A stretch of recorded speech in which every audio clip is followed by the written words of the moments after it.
On Earth We're Briefly Gorgeous was exactly that, gorgeous. So is Ocean Vuong's second novel, The Emperor of Gladness, just as beautiful?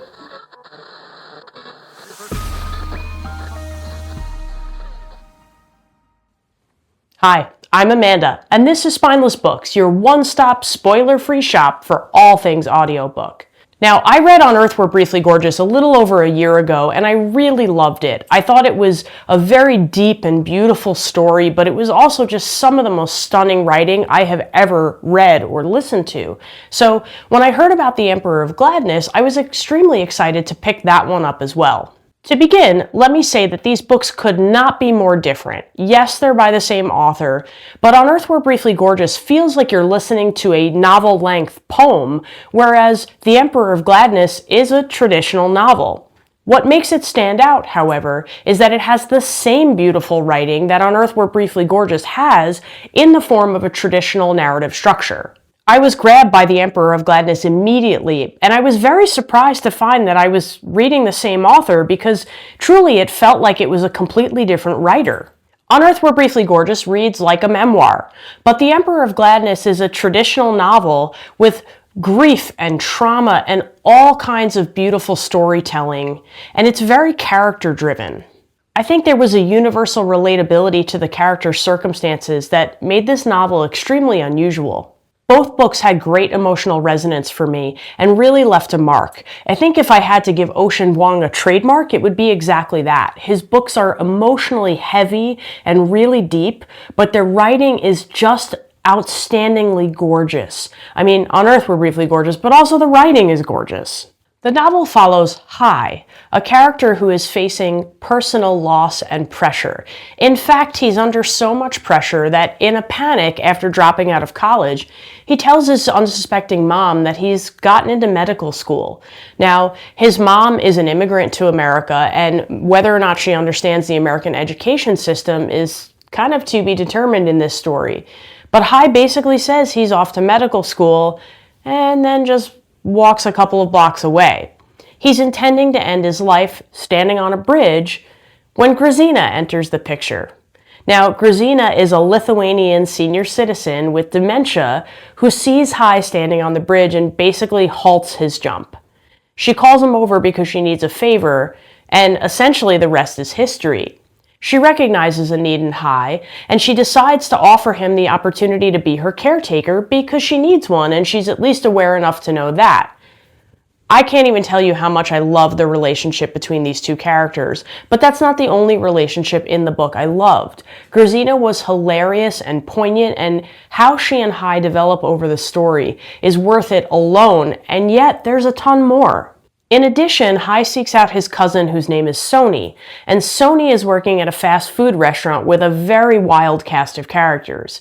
So Hai goes and gets a job with Sony, and all of the characters in the restaurant become part of the story as well. They are the downtrodden and the weird and the broken and really just the very human. This book contained deep character development, growth, evolution, healing from trauma, and all within a story where honestly not a ton really actually happens.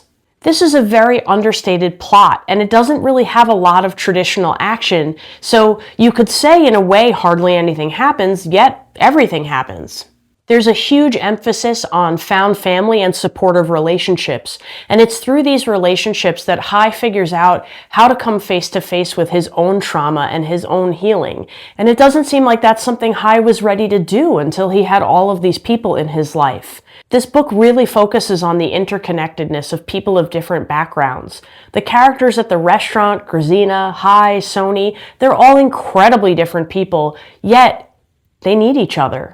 I was deeply invested in this story and many of the characters, and I came out of it feeling like I fully understood what went on.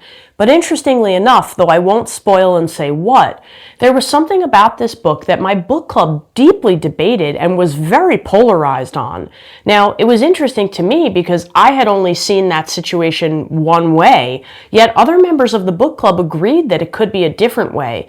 And it really led to a very robust discussion amongst our group because we had no idea. Everybody felt like they walked away from the book with a clear answer to certain things, And then we got together and realized not everybody had that same clear answer. So it was really fascinating to get to talk about. If I'm going to be completely honest, even if this story is not appealing to you, you should listen to the audiobook. James Aaron O is an actor who has, as far as I am aware, based on my research, never narrated an audiobook. This man should continue to narrate audiobooks. He was wonderful. He has the most beautiful speaking voice. He did character voices that were just phenomenal. I mean, his Grazina made me laugh out loud on more than one occasion. He did the perfect job of representing all of the emotions in the story, but also seriousness and levity at appropriate moments, and I could have listened to him all day long. In fact, as soon as I finished The Emperor of Gladness, I immediately went to see if there were any other books he had narrated because I was so eager to hear more from him. Unfortunately for me, at this moment, there aren't any that I can find. So, James Aaron O, if you're out there, please narrate more books. You are wonderful.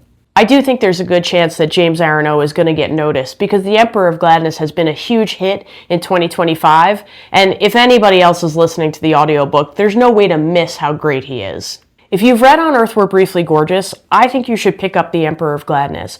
Know that it is a completely different style and story, yet it has that same beautiful writing that you fall in love with in On Earth We're Briefly Gorgeous. If you haven't read On Earth We're Briefly Gorgeous, I think you should pick up The Emperor of Gladness first. I think it's a much easier entry point to Ocean Vuong's writing in that the structure is familiar for a narrative.